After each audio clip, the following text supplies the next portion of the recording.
On many occasions, you have surely heard of the Antichrist, a character who is mainly identified with this name. However, very few know the different names attributed to this mysterious individual in the Bible. In the following video, we will discover the 10 mysterious names of the Antichrist, which will leave you totally impressed. As always, it is a pleasure to meet you, dear listener. You know that the best way you can support us is by liking this video.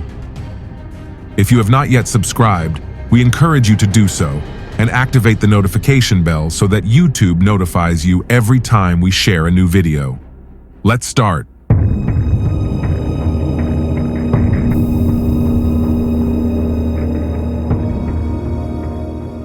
A person's name is a reflection of their identity, character, and reputation, and throughout history, some individuals have left an indelible mark, whether positive or negative, by their actions.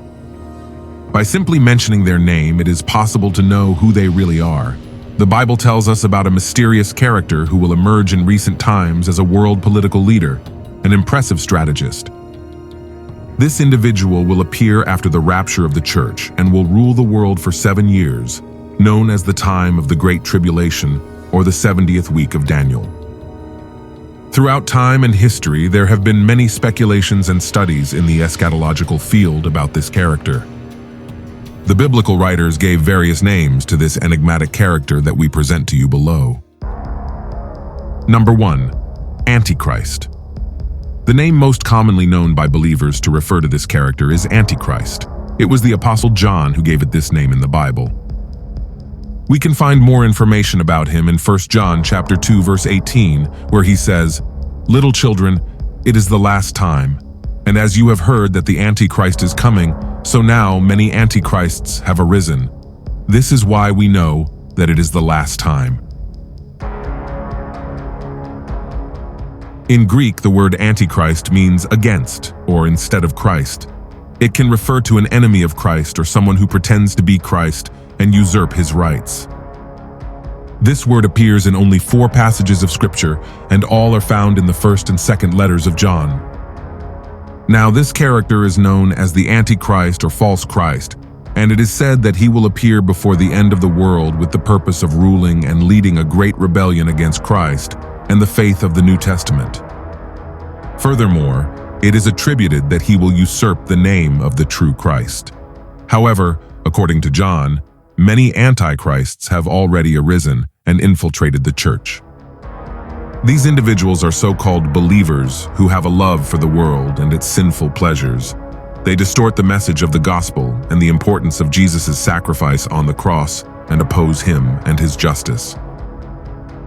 Although the church will not recognize the coming Antichrist, however, there will be a great struggle with those antichrists who are precursors of this evil being. Great care.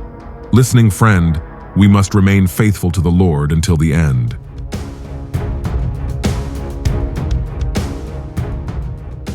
Number 2. Man of Sin. The Apostle Paul attributes this name to him in 2 Thessalonians chapter 2 verse 3. Let's see what the biblical text tells us. "Let no one deceive you in any way, for it will not come unless the apostasy first comes, and the man of sin, the son of perdition, is revealed."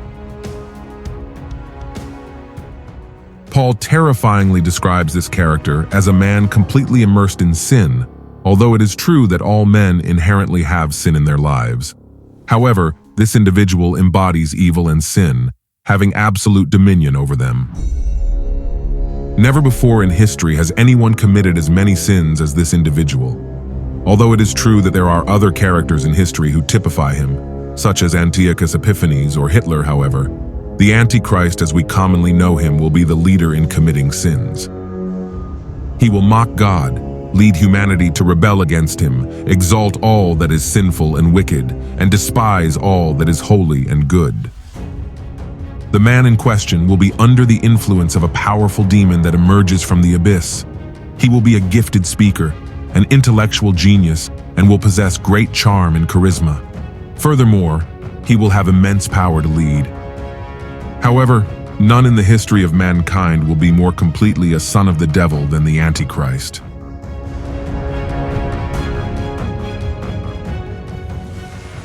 Number 3. the beast. This perverse being is described in this way by the Apostle John. Let's read Revelation chapter 13, verse 2. And the beast that I saw was like a leopard, and its feet were like a bear's, and its mouth was like a lion's mouth. And the dragon gave him his power and his throne, and great authority. The Greek word for beast is therion, which means a wild animal, wild beast, beast, wild beast. Metaphorically, it refers to a brutal, bestial, wild, and ferocious man. This shows us that the character of the Antichrist will be violent and brutal. The apostle uses 3 animals to represent the beast, who combine into a fearsome unity of power and evil. Let us also begin by noticing the relationship that this beast has with the beasts that the prophet Daniel saw in his vision, that is recorded in Daniel chapter 7, verses 2 and 8. The prophet saw a succession of terrible beasts, first a lion, then a bear, and also a leopard. We immediately realize that the beast described in Revelation is a combination of these 3 beasts described by Daniel. We could say that it combined all the horrors distributed in them to create a beast that was difficult to imagine and that concentrated the characteristics of all its predecessors.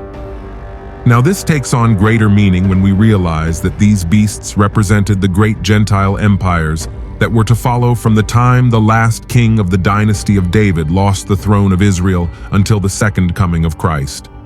The rightful heir to that throne, and the one who will make it an eternal throne, as revealed to David himself. Daniel was presented with 4 empires that would succeed one another in time: Babylon, Medo-Persia, Greece, and Rome. And although we can sometimes think about the glory and splendor that each of these empires achieved, the truth is that they were characterized by their brutality and cruelty. No wonder they were described as wild beasts. And the satanic beast that is now presented to us in Revelation would concentrate all that fierceness and implacable power that was already seen in the ancient empires. As a beast, he will also deceive men to lead them to eternal destruction. There is no greater destruction than this, and he will persecute those who oppose him and give them the death penalty.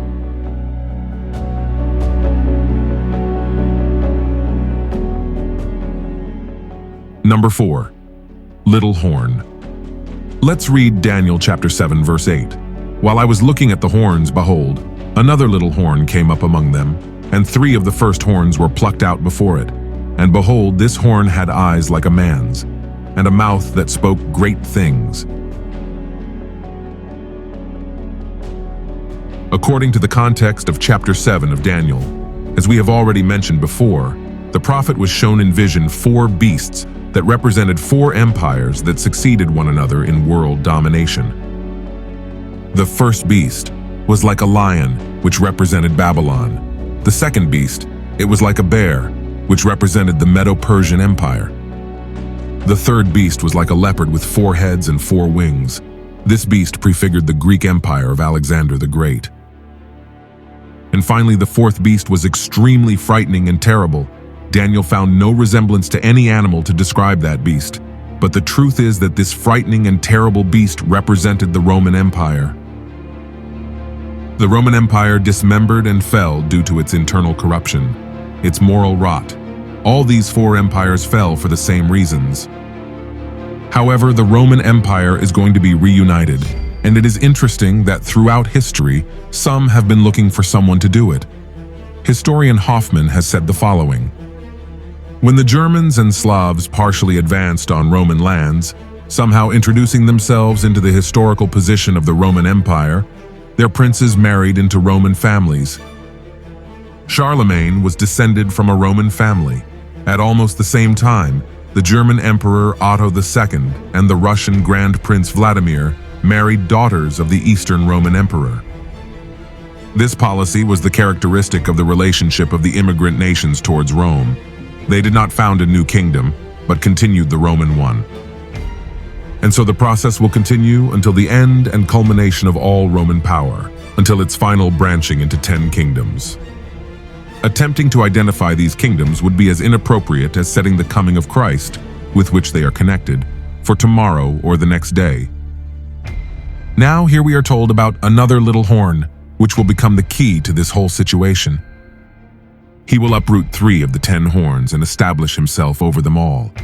We do not know what those 10 kingdoms will be, but they would come from the disintegration of the Roman Empire. Let's look at this detail from verse 8.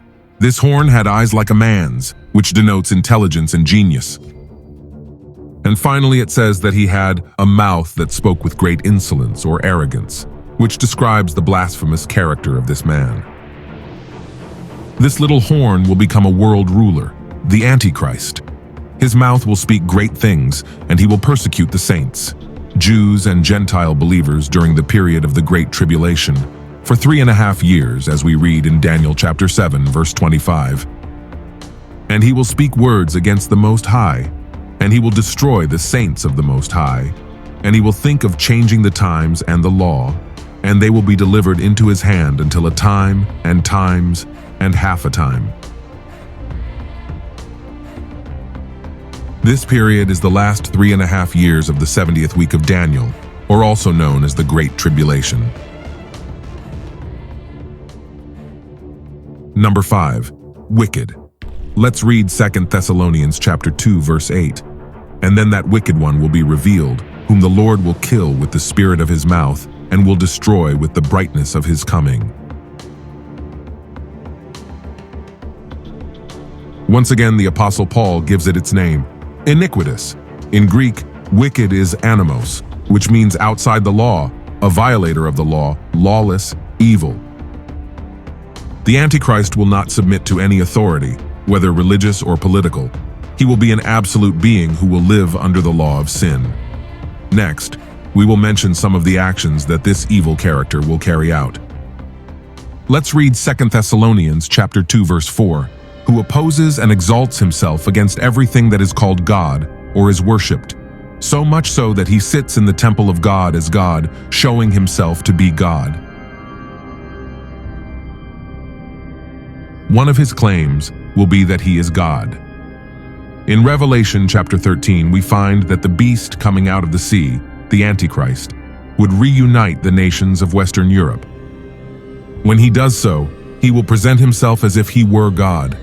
The world will think he is Christ, and it will be the big lie. The Antichrist will violently oppose any type of divine worship and will proclaim himself in the temple of God in Jerusalem. He is also known as the abomination of desolation. In Daniel chapter 9, verse 27, we read, And for another week he will confirm the covenant with many. In the middle of the week he will cause the sacrifice and offering to cease. Then with the multitude of abominations will come the desolator, until the consummation comes, and what is determined is poured out on the desolator. This week is the final 7 years of Daniel's 70 weeks. When the time of the Gentiles is finished, the last week will be fulfilled. Now this last week is divided into 2 parts, as we have just read. In the middle of the week, he will cause sacrifice and offering to cease.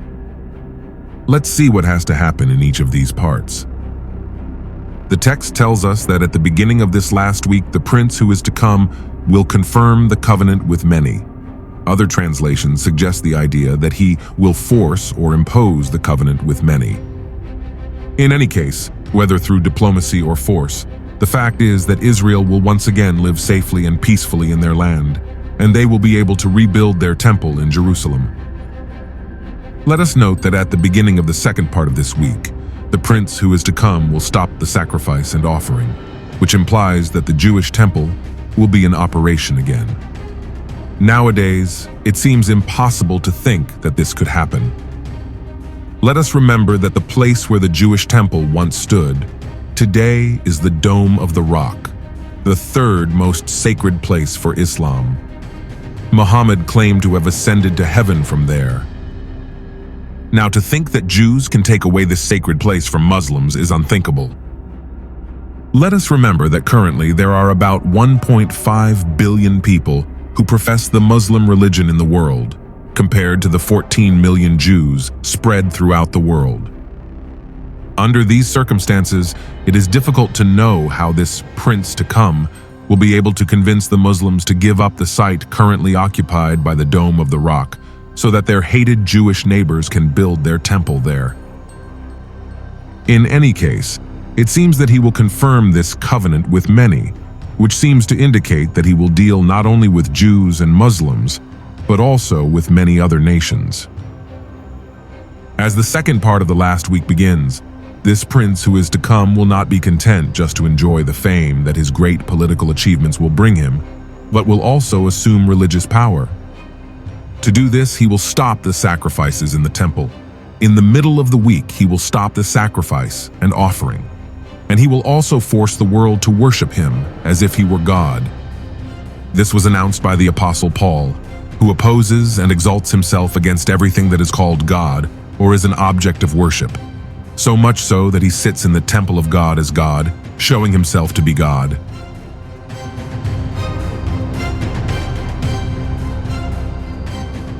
Number 7. The Stubborn King. Let's read Daniel chapter 8, verse 23. And at the end of their reign, when the transgressors have reached the end, there will arise a king who is proud of his countenance and understands enigmas.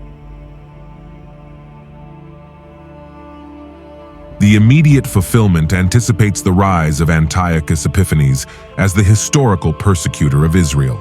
His career, until the year 164 BC, was at the end of their reign, that is, that of the goat in Syrian territory. Rome finished conquering Greece in the year 146 BC, just a few years later, and thus became the next world empire. Antiochus Epiphanes died broken, though not by human hands, due to madness and a serious illness. The distant fulfillment considers Antiochus, according to Daniel chapter 8, verses 23 and 25, as a prophetic illustration of the final tribulation period and the Antichrist. A proud and conceited individual, like his progenitor Lucifer, who was filled with vanity in paradise, revolted against God.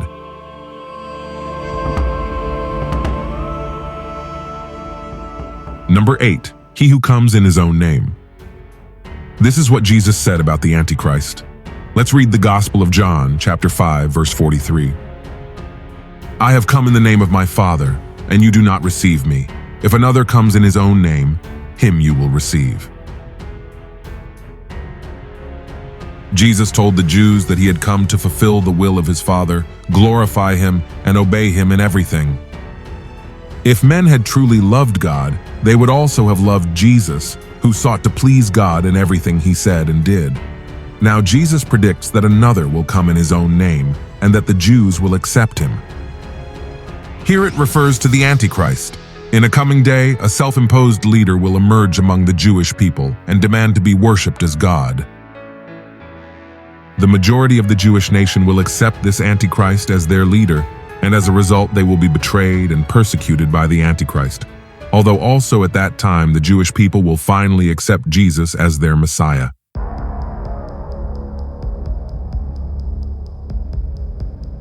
Number 9. The Useless Shepherd. In Zechariah chapter 11, verse 17, another name is mentioned to refer to the Antichrist. Let's read the biblical story. Woe to the useless shepherd who abandons his cattle. Let him strike his arm with his sword and strike his right eye. His arm will completely dry up, and his right eye will be completely darkened. The prophet Zechariah was commanded to represent the divine shepherd of Israel, the Messiah. Next, he had to represent the useless shepherd of Israel. Because Israel had rejected the good shepherd, they would now be given a false shepherd. Zechariah reproduces this act by taking the implements of a foolish shepherd. This points to the future Antichrist, who will not care for the sheep, but will steal and kill them.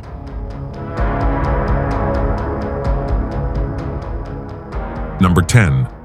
The Son of Perdition. 2 Thessalonians chapter 2 verse 3 says, Let no one deceive you in any way, for it will not come unless the apostasy first comes, and the man of sin, the son of perdition, is revealed. Or son of destruction, that is, a son destined for destruction. This is another title or description of the Antichrist.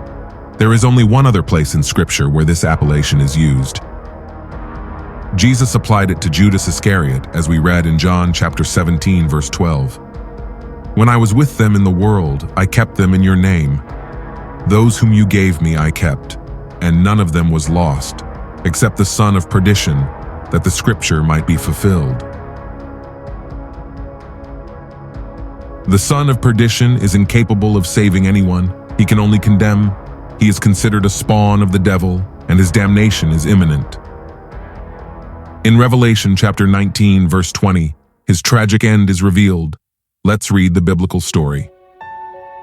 And the beast was taken, and with it the false prophet who had performed the signs before it, with which he had deceived those who had received the mark of the beast, and had worshipped its image.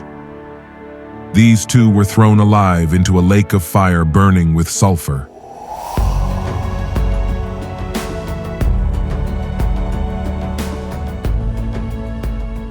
In a desperate attempt to prevent Christ from taking the reins of government, the beast allies himself with the armies of the world to wage war against the Lord and his army. But it is an attempt doomed to failure. Both the beast and the false prophet are captured and thrown alive into a lake of fire that burns with sulfur.